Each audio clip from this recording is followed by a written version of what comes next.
Bonsoir à tous, bienvenue sur la chaîne toujours proche des populations. Ravi de vous accompagner pour votre journal sur RTI2 pour savoir comment la médiation professionnelle pourrait aider les conseillers régionaux à anticiper, à résoudre les conflits. Et nous en parlons avec M. Jean-Louis Lascou, il est le président de l'école professionnelle de la médiation et de la négociation et d'un centre de recherche sur l'ingénierie systémique relationnelle. M. Lascou, bonsoir et bienvenue. Bonsoir, M. Ablé. Première question, c'est quoi la différence entre la médiation professionnelle et la résolution de conflits? La différence, c'est assez étonnant parce que quand on pense médiation, on pense souvent conflit.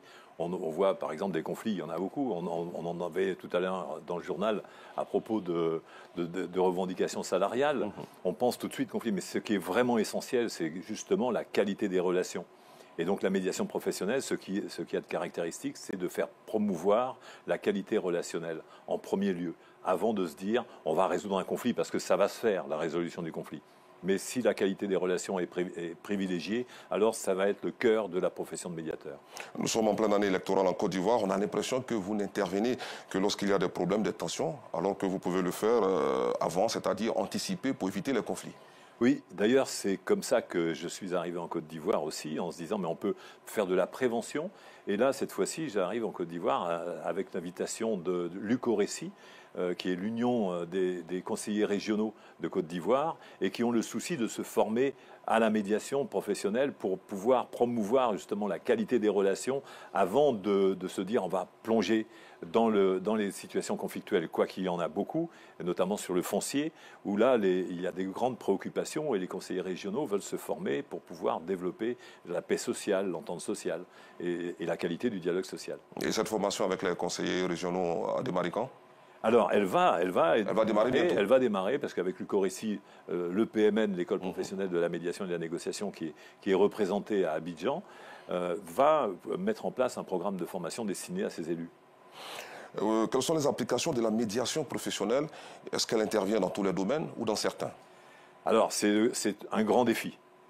C'est un vaste défi parce que la médiation professionnelle peut intervenir sur des conflits avec des litiges qui sont entre des consommateurs et des commerçants. Ça peut être aussi dans la vie sociale des employés avec les employeurs.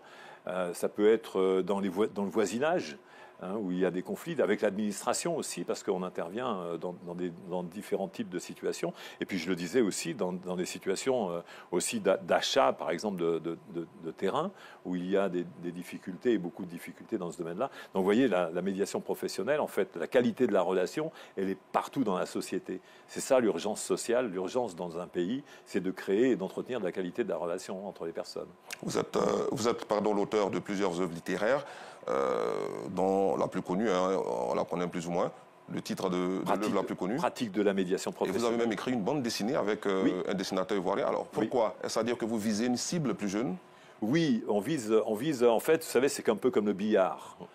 Parfois, on ne peut pas toucher directement les personnes. Alors, si on peut toucher les enfants, qui vont pouvoir donner des leçons aux parents. Donner des leçons parce que c'est les parents qui font aussi l'animation de la vie sociale et les enfants peuvent être sensibilisés à la qualité de la relation. Et donc on a fait une bande dessinée qui s'adresse aux enfants, qui s'appelle Paki l'Africain, avec mon ami Marius Essuie, qui a un grand talent de dessinateur. Moi j'ai fait les dialogues, lui il a fait les dessins et c'est une très très belle bande dessinée que vous trouvez au classique africain. Sur le terrain, est-ce que le retour est positif concernant ces différentes œuvres, surtout la bande dessinée auprès des enfants? Alors, pour l'instant, oui, il y a eu. Alors, pour l'instant, même des ministres ont été touchés par cette bande dessinée. Les élus de Côte d'Ivoire, les élus régionaux ont été sensibilisés. Le public aussi du Sénat s'intéresse à ça. Donc oui, apparemment, ça intéresse beaucoup. Vous avez parlé tout à l'heure de formation, surtout concernant les élus. Justement, comment se forme-t-on à la médiation professionnelle et quelle est la particularité de cette formation? Alors on se forme, c'est un peu de temps qu'il faut consacrer, ce n'est pas quelque chose de spontané. C'est une méthodologie. La particularité de la médiation professionnelle, c'est une méthode très structurée et qui va aider les personnes à structurer leurs pensées. Parce qu'il faut comprendre que quand les gens sont en conflit, eh bien, ils ont une manière de communiquer qui est plutôt désordonnée, plutôt jugeante, plutôt qualifiante, plutôt contraignante. Et donc, c'est là, l'enjeu est important que les médiateurs se forment de manière rigoureuse à des techniques et à des processus structurants et structurés. Alors cette formation, elle est sur un an. Déjà, alors c'est pas très long non plus, parce qu'on s'adresse à une population qui est déjà impliquée et engagée sur la régulation des problématiques relationnelles. Alors ça s'adresse par exemple le premier public qu'on a rencontré s'intéressant à la médiation professionnelle, ça a été un public de notaires, avec Yannick Dogo-Kwasi, qui est le président aujourd'hui de la chambre professionnelle de la médiation et de la négociation de Côte d'Ivoire. Et donc il y a aussi des consultants d'entreprise, des agents immobiliers, dans tous les domaines, comme je vous disais, ça intéresse tous les secteurs d'activité, des avocats qui s'intéressent aussi à la médiation, des magistrats qui se forment, des élus.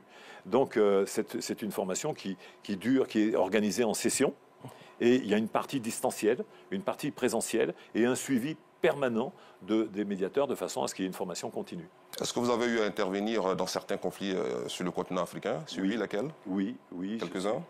J'interviens sur des conflits fonciers, notamment, qui sont les plus flagrants et les plus problématiques, des relations de voisinage et quelques situations aussi de couple ou de famille où il y a des dissensions qui font que les personnes ne savent plus comment décider réellement. Et la voie judiciaire et la voie traditionnelle.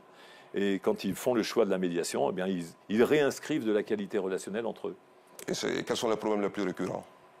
Problèmes de couple, alors foncier? les plus récurrents ici, c'est le foncier. Okay. Alors, mais ça ne veut pas dire que le problème de couple n'est pas le plus nombreux, hein, ou les problèmes de voisinage. Mais de fait, le plus grand nombre de saisies de médiateurs ici, c'est sur le terrain du foncier, justement. D'accord, Monsieur Lascou. Un message pour terminer notre entretien? Eh bien, je pense qu'il est important que, vu l'ambiance qu'il y a en Côte d'Ivoire et le projet politique de la Côte d'Ivoire dans peu de temps, eh bien, c'est que chaque personne sache bien que le peu de temps que nous avons à vivre sur cette planète, que ce soit un temps agréable et que les gens s'imprègnent de qualité relationnelle plutôt que d'adversité et de conflictualité. Il n'y a pas meilleure manière de terminer ce journal. Merci beaucoup, Monsieur Jean-Louis Lascou. Je rappelle que vous êtes président de l'école professionnelle de la médiation et de la négociation et d'un centre de recherche sur l'ingénierie systémique relationnelle. Justement, c'est quoi l'ingénierie systémique relationnelle? Alors, c'est systémique parce qu'en fait, nous sommes des systèmes de communication. Et tout est système de communication. C'est pour ça que c'est de la technicité qui va s'intéresser au système de communication et permettre de fluidifier la qualité des relations entre les personnes. Donc c'est l'ingénierie systémique relationnelle. Merci beaucoup, Monsieur Jean-Louis Lascou. Merci, Monsieur Ablé. Point final. Merci d'avoir suivi cette édition. Bonne soirée sur RTI2.